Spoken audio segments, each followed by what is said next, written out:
سعد نے ہادی کی طرف اشارہ کرتے ہوئے اس قدر معصومیت سے کہا کہ ہادی ہنس دیا، اور وہ پہلی ہنسی تھی حیدر کے بعد، پہلی ہنسی جو اس گھر میں گونجی تھی، ہاں پہلی ہنسی، اور وہ بھی سعد کے دم سے، مگر فوراً ہی اس کے لب سمٹے تھے، کیونکہ اس کی ہنسی بانٹنے والا اب اس کے ساتھ نہیں تھا، اور یہ دکھ بہت بڑا تھا۔ اور پھر سعد کہنے لگا کہ مجھے اگر وہ پری سعد پرستان لے گئی نا تو سچ میں وہاں جا کر پہلے یہ مشہور کر دوں گا کہ میرے دونوں بھائی شادی شدہ ہیں، ان کی طرف دیکھنا بھی مت۔ سعد نے فوراً کہا، اور اس نے بھی اتنے دنوں بعد ہادی کو ہنستے ہوئے دیکھا تھا۔ اچھا بس کرو، اب چپ ہو جاؤ اور سو جاؤ، تمہیں زیادہ باتیں کرنے سے نا ویسے بھی منع کیا گیا۔ ماہین نے اسے چپ کرانا چاہا۔ ارے بھائی چپ رہنا میرے لیے دنیا کا سب سے مشکل کام ہے یار، وہ فوراً بولا۔ ویسے آپ ہی مجھے نا سچ میں لگتا ہے کہ کوئی آتا ہے میرے کمرے میں اور میرے دل پر ہاتھ رکھ کر گویا اس کا دھڑکنا محسوس کرتا ہے، لیکن میں میڈیسنز کی وجہ سے نیند میں ہوتا ہوں اور میرا ذہن جاگ رہا ہوتا ہے، میں اسے محسوس کر سکتا ہوں بلکہ سن بھی سکتا ہوں۔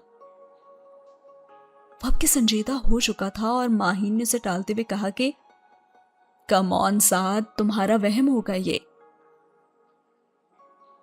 نہیں، یہ وہم نہیں تھا، میں نے اس کی آواز سنی ہے، اور ایک سسکی سی تھی جس میں اس نے کوئی اور نام بھی لیا تھا، ماہی آپی۔ وہ آنکھیں بند کر کے ذہن پر زور دے رہا تھا۔ ہاں، حیدر بھائی کا نام تھا شاید، اس نے حیدر بھائی کا نام لیا تھا اور وہ رو بھی رہی تھی، لیکن کیوں مجھے سمجھ نہیں آ رہا۔ اور اب ماہین کی سانس تھمی تھی اور آنسوں کا سمندر آنکھوں کے کناروں میں سمٹ آیا تھا، اور ماہی نے بھی اسے اسی کے لہجے میں جواب دیا کہ سعد، اگر یہ بات تم نے حیدر بھائی کو بتا دی نا کہ ایک پری ان کا نام لے رہی تھی تو وہ تو خوشی سے پاگل ہی ہو جائیں گے۔ نہیں ماہی آپی، وہ پری نہیں ہے، لیکن ہے کوئی انسان، لیکن بالکل پریوں جیسی لگتی ہے۔ اور سعد پھر سے بولنے لگا تھا۔ سعد، تم سے کہا ہے نا کہ سو جاؤ اور بھول جاؤ اس بات کو، کوئی نہیں آتا یہاں۔ ماہین نے اسے تسلی دی، اور سعد آنکھیں بند کیے لیٹ گیا، اور ماہین اسے دیکھتی رہی۔ اس کے چہرے میں حیدر کی پرچھائی ڈھونڈتی رہی، اور کافی وقت گزرا تو وہ اٹھ کر سعد کے پاس گئی۔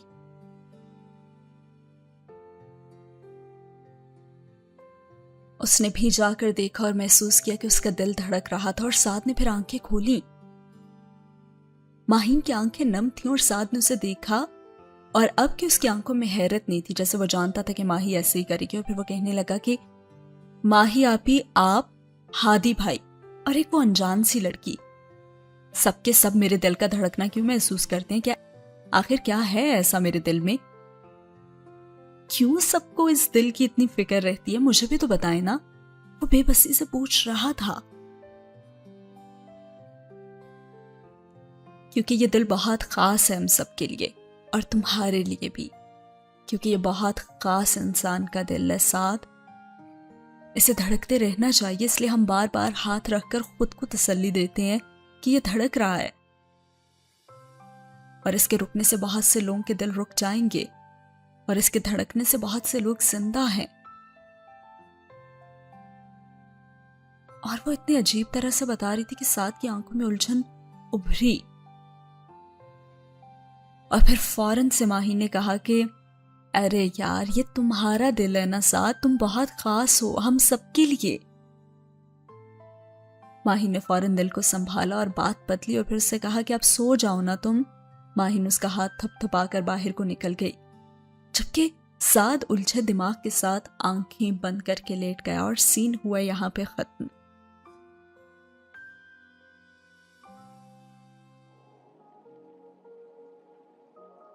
اب وقت پر لگا کر اڑ رہا تھا، نہ تو وہ پہلے کبھی رکا تھا اور نہ ہی اب رکا تھا۔ 6 ماہ گزر چکے تھے اس حادثے کو، اور سعد پھر سے ڈیوٹی جوائن کر چکا تھا۔ ہادی بھی اب یونٹ میں جا چکا تھا، اور ماہین بھی ہاؤس جاب کچھ ہی دن پہلے ختم کر چکی تھی، اور دعا وہ بھی کالج جانے لگی تھی۔ سب کی زندگی نارمل روٹین پر چلنے لگی تھی، سب کی زندگی گزر رہی تھی، لیکن پھر بھی ہر ایک کی زندگی میں ایک کمی تھی۔ سعد کو روز حیدر کا میسج وصول ہوتا جس میں وہ اپنی خیریت کا بتاتا تھا، لیکن سعد اس کی آواز اب سننے کو بے چین ہو چکا تھا۔ ہادی نے خود کو اس حد تک مصروف کر لیا تھا کہ وہ تب اپنے کمرے میں آتا جب اسے نیند آ رہی ہوتی تھی، لیکن اس کے باوجود کمرے میں داخل ہوتے اسے کسی اپنے کی یاد آنے لگتی تھی۔ ماہین گھر میں داخل ہوتی تو بھاگتی ہوئے حیدر کے کمرے میں پہنچتی جیسے وہ لوٹ آیا ہو، اور دعا وہ جب بھی ان کے گھر آتی قدم بے خودی اور عادت کے مطابق اس کے کمرے کی جانب اٹھ جاتے، لیکن پھر حقیقت یاد آنے پر واپس پلٹ جاتی۔ اور سعدیہ بیگم وہ خالی خالی نظروں سے گھر کو یوں تکتی جیسے کسی کے کہے اور کسی کی آواز اور کسی کا وجود تلاش کر رہی ہوں، اور اب وہ وقت سے پہلے ہی بوڑھی ہو چکی تھیں۔ زندگی میں سب ہے پھر بھی کیوں ایک کمی سی ہے، لب ہیں ہنس رہے پھر بھی کیوں آنکھوں میں نمی سی ہے، کوئی منظر نہیں بھاتا کچھ بھی اچھا نہیں لگتا، میں تیرے سنگ تھا تو نرم دل تھا اب کیوں برف دل پر جمی سی ہے، سانسیں بھی چل رہی ہیں خون بھی شاید گردش میں ہے، لیکن پھر بھی تیرے بنا پھر بھی کیوں یہ دھڑکن تھمی سی ہے۔ ہادی کمرے کی ایک کھڑکی کے پاس بیٹھا یہ الفاظ گنگنا رہا تھا اور اسے ابھی تک یقین نہیں آ رہا تھا کہ حیدر اسے چھوڑ کر جا چکا ہے، اور پھر کہنے لگا کہ خود تو جنت میں حوروں کے درمیان اکڑ کر بیٹھا ہوگا اور مجھے اکیلا چھوڑ گیا، اور ہادی یہ کہتے ہوئے مسکرایا تھا اور ایک آوارہ سا آنسو بھی آنکھ سے بہا تھا، اور موبائل اسکرین پر گرا تھا اور ساتھ ہی وہ تصویر غائب ہوئی تھی حیدر کی، بالکل ایسے جیسے وہ ان سب کی زندگی سے غائب ہو گیا تھا۔ لیکن پھر بھی کچھ لوگوں میں ایسی خوبی ہوتی ہے نا کہ وہ محفل میں نہ ہو کر بھی محفل کی جان بنے رہتے ہیں اور ہر کوئی ان کا تذکرہ کرتا ہے۔ حیدر بھی ایسے ہی لوگوں میں سے ایک تھا، اس نے جتنی زندگی جی دوسروں کے لیے جیا، اور جب موت کو بھی گلے لگایا تو ملک کی خاطر اللہ کی راہ میں جان دے دی اس نے۔ اسے تو صرف دینا آتا تھا لینا نہیں، اور اگر کچھ لیتا بھی تھا نا وہ تو وہ دکھ ہوتے تھے، وہ دکھ جو وہ دوسروں کے بانٹتا تھا، ان کے دکھ خود لے کر انہیں خوش رکھتا تھا، اور وہ دینے کا ہنر جانتا تھا اور وہ دیتا ہی گیا، سب کو اپنا پیار محبت اور سب کا خیال رکھنا، اور اب جب وہ نہیں ہے تو سب اسے یاد کرتے تھے۔ ہادی اٹھ کھڑا ہوا اور موبائل سائڈ ٹیبل پر رکھ کر بیڈ پر لیٹا ہی تھا کہ موبائل پر بیل بجی اور ہادی نے موبائل سامنے کیا تو ماہین کا نام سکرین پر جگمگا رہا تھا۔ اس وقت ماہین کی کال دیکھ کر وہ تھوڑا سا پریشان ہوا تھا۔ السلام علیکم، ماہین کی پرسکون سی آواز گونجی اور ہادی نے سکون کا سانس لیا۔ وعلیکم السلام، ہادی نے دوبارہ لیٹتے ہوئے جواب دیا، اور پھر ماہین نے جھجکتے ہوئے اس سے پوچھا کہ آپ سو تو نہیں رہے تھے؟ اور پھر ہادی سے کہنے لگا کہ میرے خیال میں ہمارے درمیان جو رشتہ ہے اس کے بعد اس تکلف کی کوئی گنجائش نہیں رہتی، اور اگر میں سو بھی رہا تھا تو تمہیں یہ حق ہے کہ تم مجھے جگا سکتی ہو۔ اور ہادی کی بات پر تو ماہین کے کانوں کی لوئیں تک سرخ ہو گئی تھیں، اس کے لیے مزید ایک لفظ بھی بولنا مشکل ہو رہا تھا، اور پھر ہادی نے اسے پکارا، ماہی، اور پھر دھیمی سی آواز گونجی تھی، جی؟ کچھ کہنا چاہ رہی ہو کیا تم؟ ہادی نے اس سے پوچھا۔ ہاں وہ نہیں، میں تو اب کی وہ ہکلائی تھی، اور وہ کہنے لگا کہ ماہی آرام سے بتاؤ مجھے کہ کیا ہوا ہے، میں سن رہا ہوں۔ ہادی نے اس کا حوصلہ بڑھایا۔ مجھے نہیں پتا کہ آپ کیا سمجھیں گے اس بات کو، مگر میں کیا کروں، میں خود سے سعد کو کچھ نہیں کہہ سکتی، لیکن دعا سعد سے ملنا چاہتی ہے اور سعد تو ڈیوٹی پر ہے نا، اور آگے وہ کچھ نہیں کہہ سکی، اور ہادی اس کی ساری بات سمجھ چکا تھا۔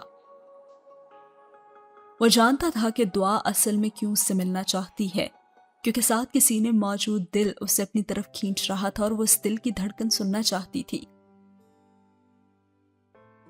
اور پھر ہادی نے تجویز پیش کی کہ کل اس کا چیک اپ ہونا ہے AFIC میں، تم اسے وہاں لے آنا، اور ایک میڈیکل اسٹوڈنٹ کے طور پر ہی صحیح۔